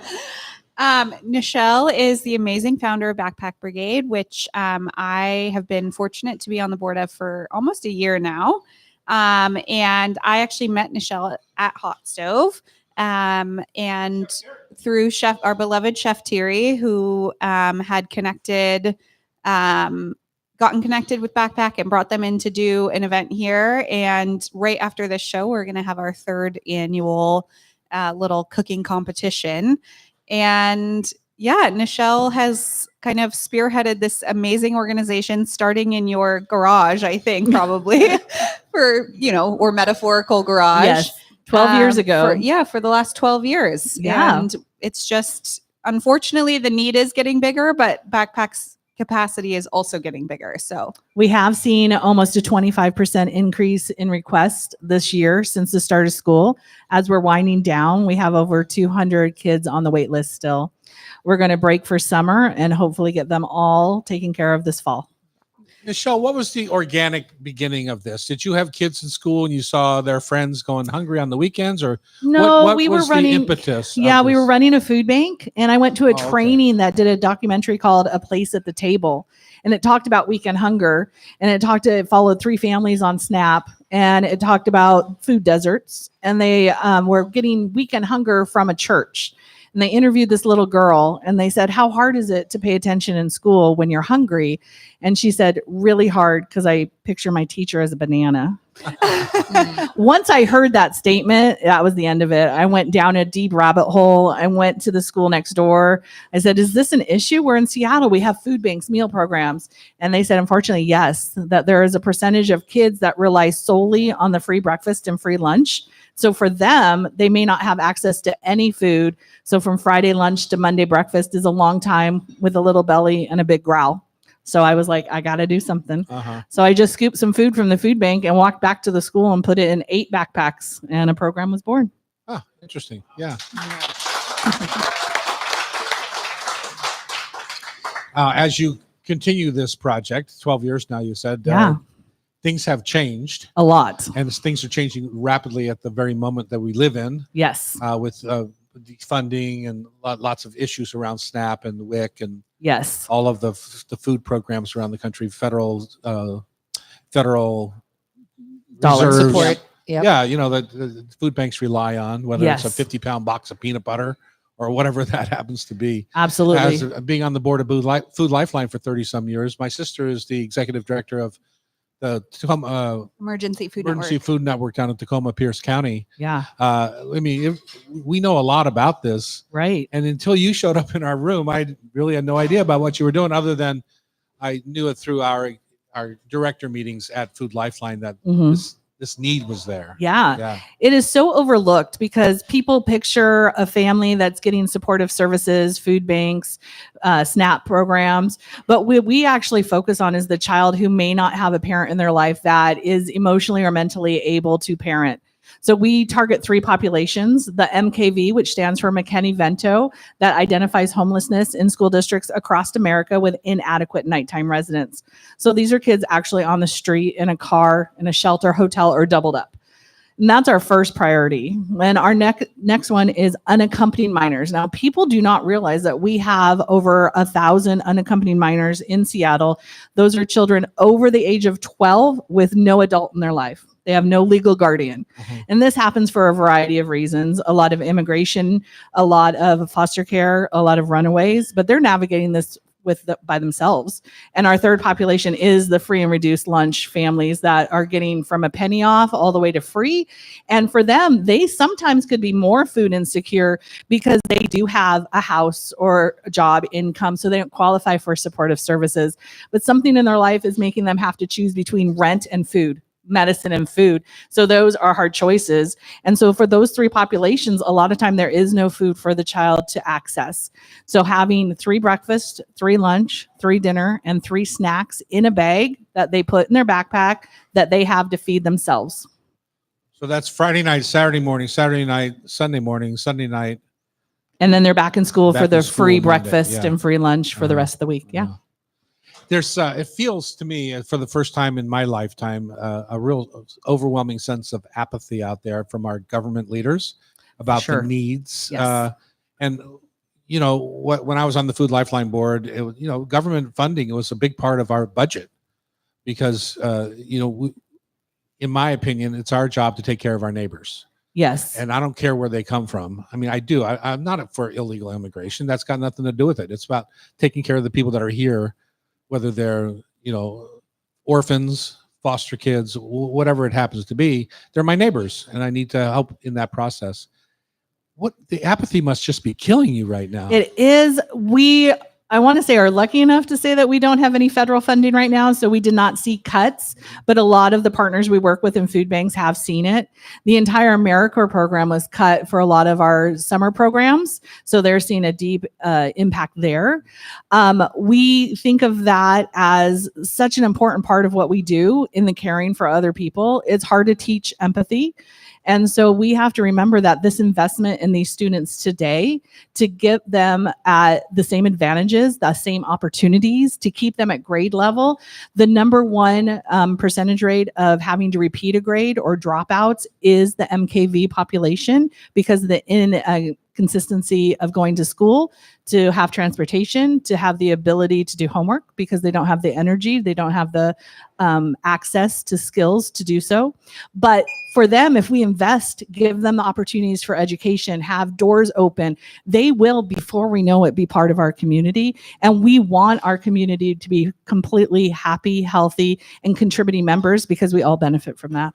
Absolutely. That's the part I think we forget sometimes. We all benefit from that. We Yeah. do. Yeah. Yeah, How much do we benefit from a starving kid on the street? nothing. Nothing. And the studies that were just released is with the investment in SNAP, it comes back to the economy 3 times over. Uh-huh. Yeah. Yeah. It's not like there's some wealthy kid that's putting the money in the bank. They're whatever they get, they're spending. Exactly. Loretta, when we come back in the next segment, I want to talk a little bit about how you got involved and as a company, which you're part owner of now, our theory on time, talent, and treasure, that we don't all have all of those. I'm lucky enough at this stage in my life to have all of those. I have a little more time than I used to have. I have talent. I've been a good saver, so I have some treasure. How that can be an important part of your progression through life, right? How do you Yeah. utilize that? Why do you feel like it's important to give some of that back? All of those kind of things when we come back. Yeah. All right. Great. On Cairo Radio, it's the Hot Stove Society Show, 97.3 FM.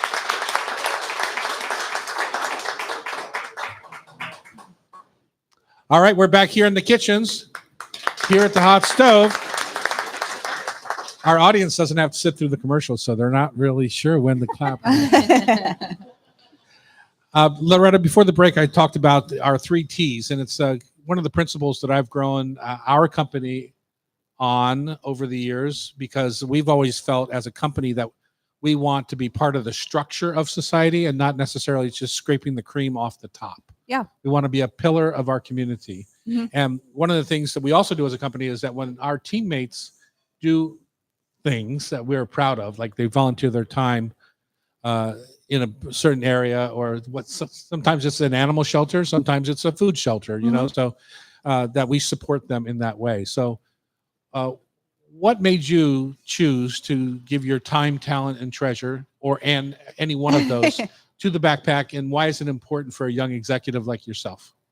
Yeah, I think it kind of happened at the perfect time. One, I was emerging from the hole of having small babies and coming up for air at the time that I was kind of introduced to Nichelle and Mariella, who's the board president. 2, I think as a part owner of this business, I had watched you be involved with Food Lifeline for most of my life. I grew up going to Food Lifeline events, Share Our Strength events, Northwest Harvest, all of those things. Like the food banking system is very familiar to me as a place that our family and our company puts its energy. Do you remember why that was important to me? You remember what I have always said? It's always that just because they can't afford to eat in one of our restaurants doesn't mean they shouldn't eat. Yeah, right? some people can't afford to come through the front door. We Yeah. can't just turn our back on that. Yeah. And I felt that same way. And then I think I met Nichelle and I met Mariella and I had little kids, and it is this funny niche area that I think isn't talked about enough and that I hadn't really thought about. I hadn't thought about the fact that those kids that leave school on Friday might not eat until Monday, and thinking about that happening with my 4-year-old that I'm about to send to kindergarten next year and things like that, it just really struck me that this was where I wanted to get involved. This was a natural combination of things that I was really passionate about. It felt like a natural relationship between an organization and my own network. And when you join a board, the point is like you're bringing your network, right? Like that's why people want you on boards. And so this felt like one where I could get coworkers and colleagues excited about the cause, because it was like a natural fit to what we do. It is feeding people. It is feeding some of the most vulnerable among us. And yeah, so I would say it's probably more time and talent and a little less treasure at this time in my life. But as a relatively young organization, it's been really fun to kind of see it grow and see what the plans are for the next 5 years. And And you did bring your coworkers into it. You gave us the largest cup of noodle drive we've ever had in the history of the agency. yes, exactly. So for our employee party this year, instead of having any bar charge, anything like that, your entry ticket was a cup of noodles. Oh, that's and great. We donated them As all many as you to- could afford. Yeah. Some donated people them all literally to brought Backpack. one. Yeah. And other people brought a case of Yeah. 24. It's like you just never knew what. was And gonna it show just up. gives that ripple effect of awareness, which is so important. So That's probably more important than Yeah. any of it. Yeah. Yeah. Loretta, back to you for 1 second. You bring more than just energy, right? You bring more than just time. You're well educated. You're an attorney by trade. You oversee our financials. So when you sit on a board seat somewhere, you're Mhm. bringing a set of eyes that is very valuable to nonprofits. Thank you. Yeah. I hope so. I think I wear a lot of hats within our company, and it allows me to kind of touch a lot of different areas on the board. I'm our HR director. Nichelle is not a large enough organization to have an HR director. So we talk about that with her staff. I'm an attorney. I will look over some contracts. I work with our marketing team closely. So, I'm happy to help with things like that. So it's a little bit of everything. And it felt like the right fit because it felt like this board needed a little bit of everything. We needed you. And yeah, it's truly been a really rewarding and amazing experience. Right. So, And then you have contacts too through our businesses. I mean, last year, if I remember, you were doing an auction and you needed some help and you called Charlie of Charlie's Produce, right? Yes. So Charlie and Courtney jumped right in. And incredible. that's part of what you Yeah. bring to the table is the connections. And I guess I'm going back to the point of time, talent, and treasure. You never know. Even if you don't Yeah. have $1 in your pocket, you don't really know what it is that you can do to help. Exactly. And in a lot of ways, Backpack, I think, makes it really easy. Like this is, it's not a hard sell. Once people know about the issue, once they know that we're feeding over 5,000 kids a week in King County, that we have so many more schools that we could be in, should be in, need to be in, that there's kids on a wait list to be fed for the weekend. I mean, it's not a hard sell to make to people, Yeah. I would say. And yeah, it's just if you live in the Seattle area and you have a public school in your community, chances are they're getting deliveries every Thursday from Backpack Brigade volunteers. Nichelle, you have lots of events around town. What are some of the ones coming up to raise money for Backpack? Well, we just had a fun run, which was our first ever. It was a huge success. Our next one is the 21st is a dine out at Red Robin. We get 20% of all sales all day long. Wow. And then a really fun one, we're having a Grease sing along at the Cinemark in Bellevue on August 23rd. And there's going to be a costume contest. I'll be in a poodle skirt. Wow.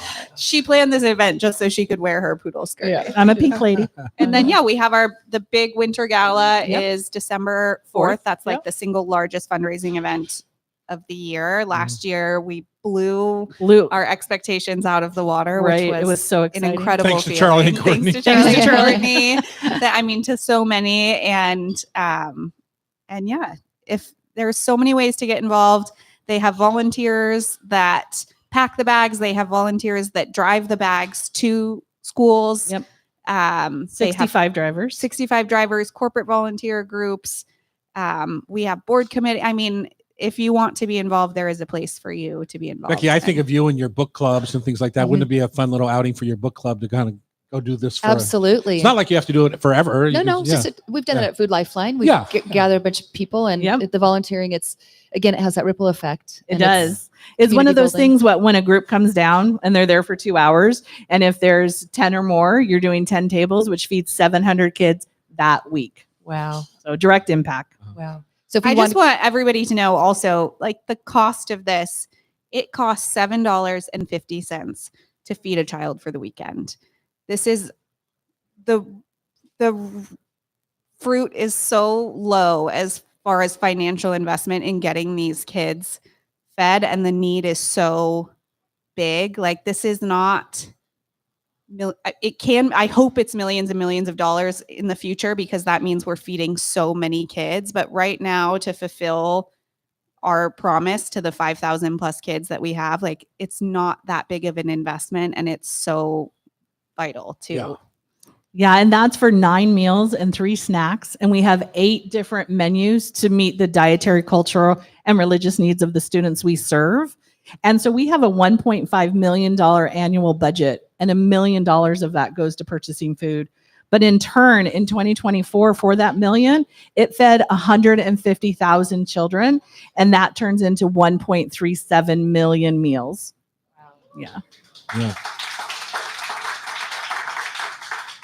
That was always one of my favorite statistics at Food Lifeline was that $1, if you donate $1 directly to Food Lifeline, it'll buy 16 pounds of food or Exactly. whatever.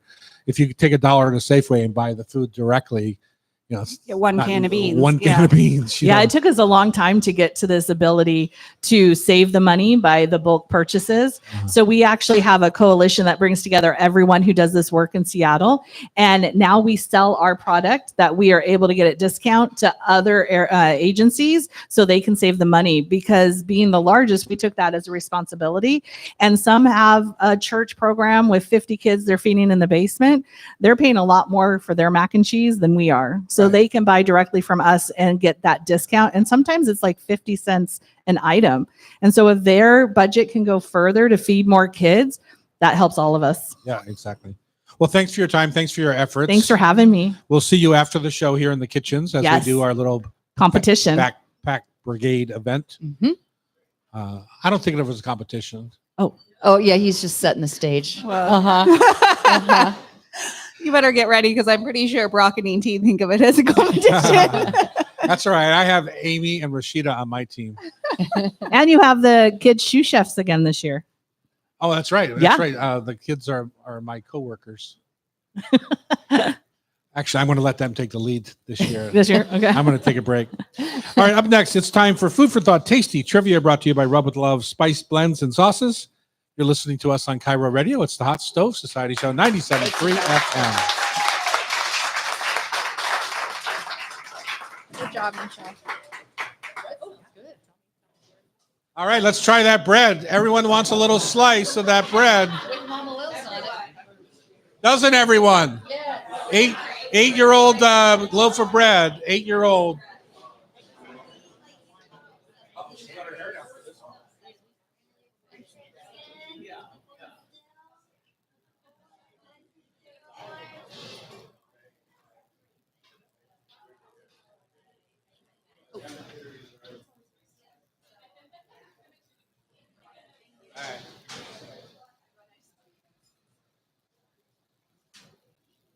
Can we get that bread out, please? No, I mean sliced. Okay, you got it. 8 years old. That's minimum. It was probably baked before that.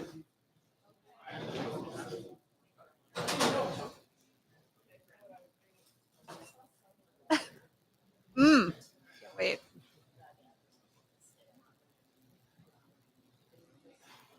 Who wants a slice of bread? 8-year-old bread.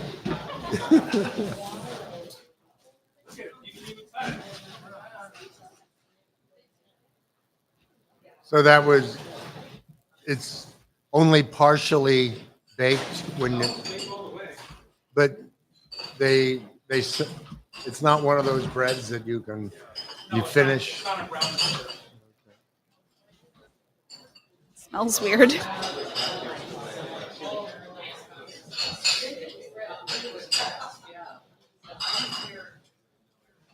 You know, in Youngstown, Ohio, the peppers were only eaten one way.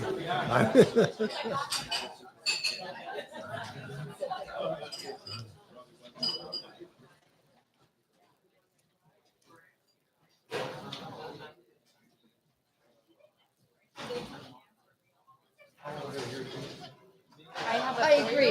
I just have to taste it, you know, and I don't know, but Busy. Yeah. Why, thank you.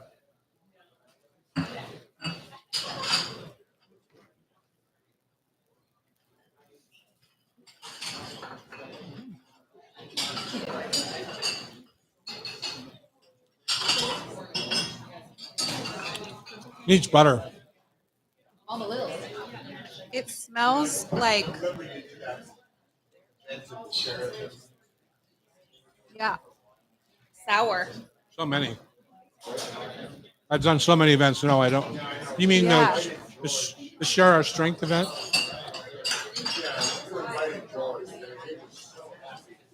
Yeah. Interesting.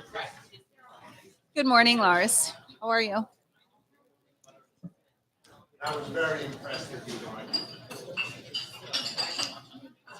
I'm glad he came.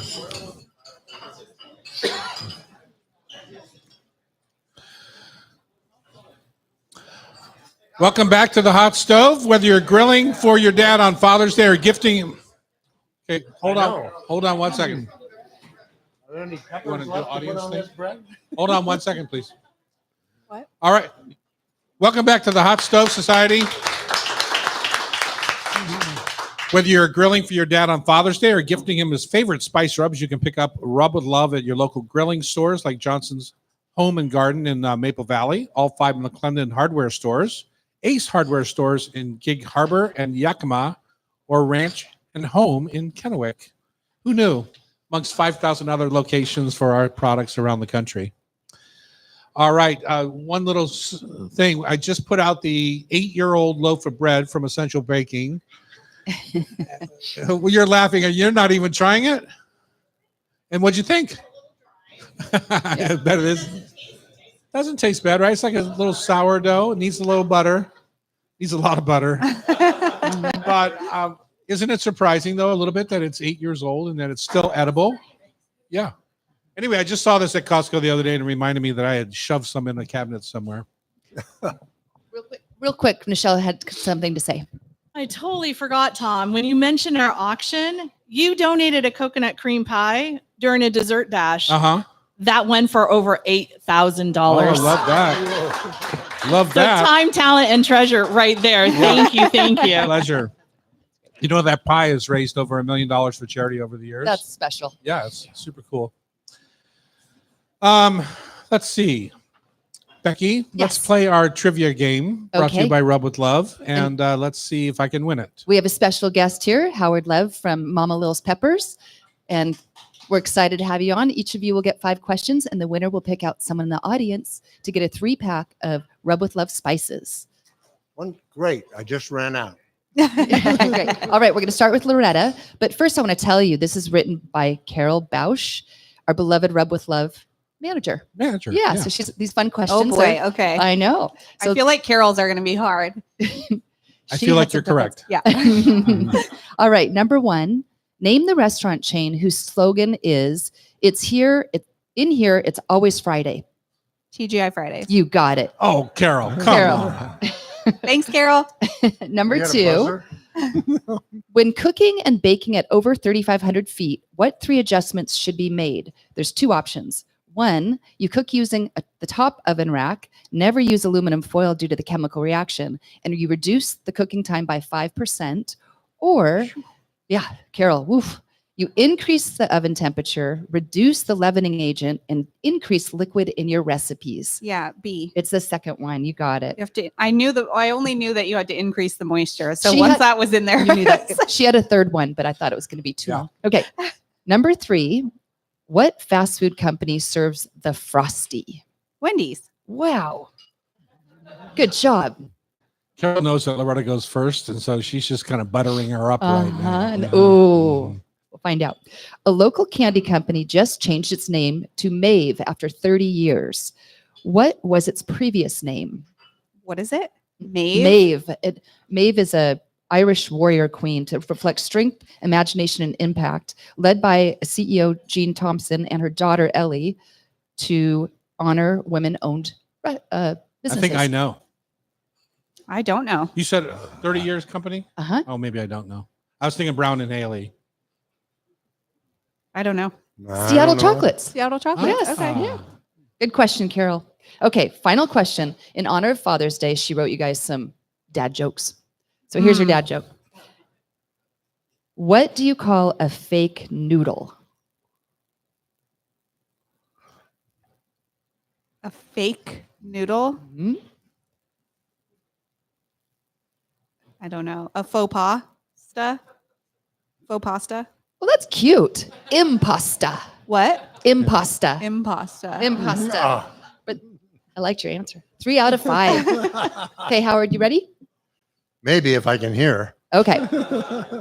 Name the restaurant chain whose slogan is Keep Clam.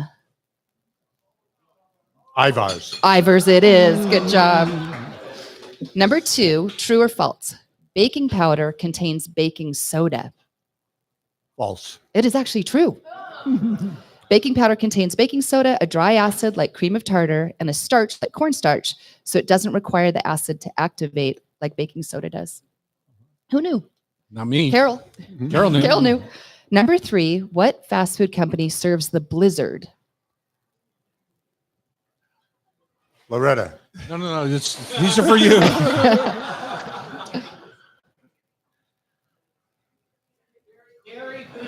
Oh my God! How My many people favorite, have to the tell Dairy you? Queen. Yes, it's Dairy. Very good job, Dairy Queen. All right. That's embarrassing. Number 4, what is the name of the company who created Almond Roca in Tacoma, Washington in 1923? It was named after the founders. Tom may have mentioned them earlier. It's not Nordstrom's, is it? Didn't they have the Spud Bar too? Isn't that one of their? I Famous? don't know. Yeah. I don't know. Brown and Haley. Oh, okay. Okay. Final question for a tie with Loretta. Here's your dad joke. What is a scarecrow's favorite fruit? Loretta. Scareberry. Strawberry. Oh, There you go. Good job. Thanks for playing. Okay. All right, Tom. From Carol. Name the restaurant chain whose slogan is "Stand for something good." You know it's the founder. I know the founder. Uh-huh. Stand for something good. Of course. It started as a hot dog cart in New York's Madison Square Park 20 years ago. Oh, Danny Meyer. Yeah. So what's the The restaurant chain? Is burger chain Uh-huh. Shake Shack. Shake Shack it is. Gave you a little help. 'Cause- Yes, you did. Yes, I did. Number 2, what cookware manufacturer has created a Dolly Parton line of trivets and skillets, including the 9 to 5 and the Love is Like a Butterfly? Lodge. Lodge would be my Cast guess. Iron. Lodge You Cast got it. Iron. Number 3, what fast food company serves the Shamrock Shake? My favorite time of year.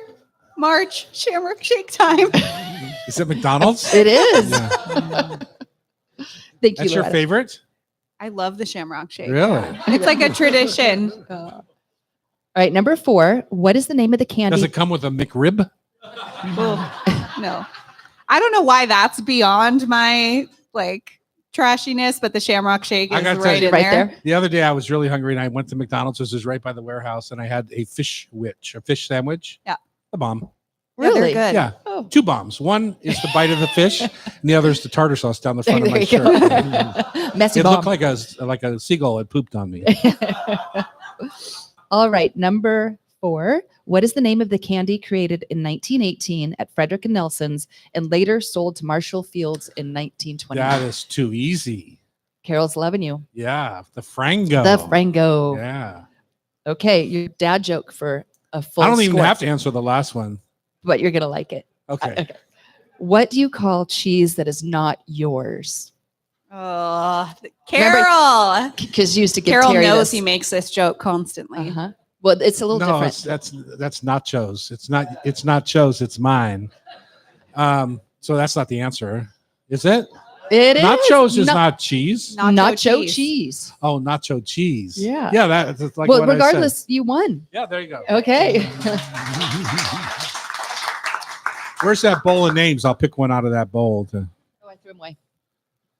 We'll go pick one out of the garbage and find out who won our 3-pack. If you want to be part of the show, you can join the community on YouTube Live at Tom Douglas & Co. or buy a ticket to join us here in the studio at hotstovesociety.com. The show is produced by Becky Guzak. Our technical wizard today is Sean McFadden, Nope. Cameron Thomas, and Nico Caballero. Our talented editor at Cairo is Sean. Please don't call me Del Torre. And if you miss any episode of our Hot Stove Society show in Cairo, you can listen via podcast app. If you miss any episode of our Hot Stove Society show in Cairo, you can listen via podcast. Just subscribe with your favorite app. Thanks for listening. Loretta, you missed it last week. He pulled out the station again, and I just chuckled. I can't get through the end of this part of the show anymore just because I'm waiting for whatever he's going to say about podcasts. See? I have 6 sisters, a wife, and a daughter, and I'm a saint. We have quiet on the set, including the kitchen, please. Hi, I'm Chef Tom Douglas. And I'm Loretta Douglas. Today on the Hot Stove Society show, Bob Donegan joins us. He's the president of Ivers and joins us to talk about the legacy of their iconic seafood joints. Howard Lev is here, founder and owner of Mama Lil's Peppers, to discuss his new book, A Pepper for Your Thoughts. And Michelle Hilton is here, founder and executive director of Backpack Brigade, a charming little charitable event that you too can participate in on Cairo Radio, the Hot Stove Society show. All right. And the crew is turning over the room for the Backpack Brigade event. So Annie, you should be happy. We're done 12 minutes early.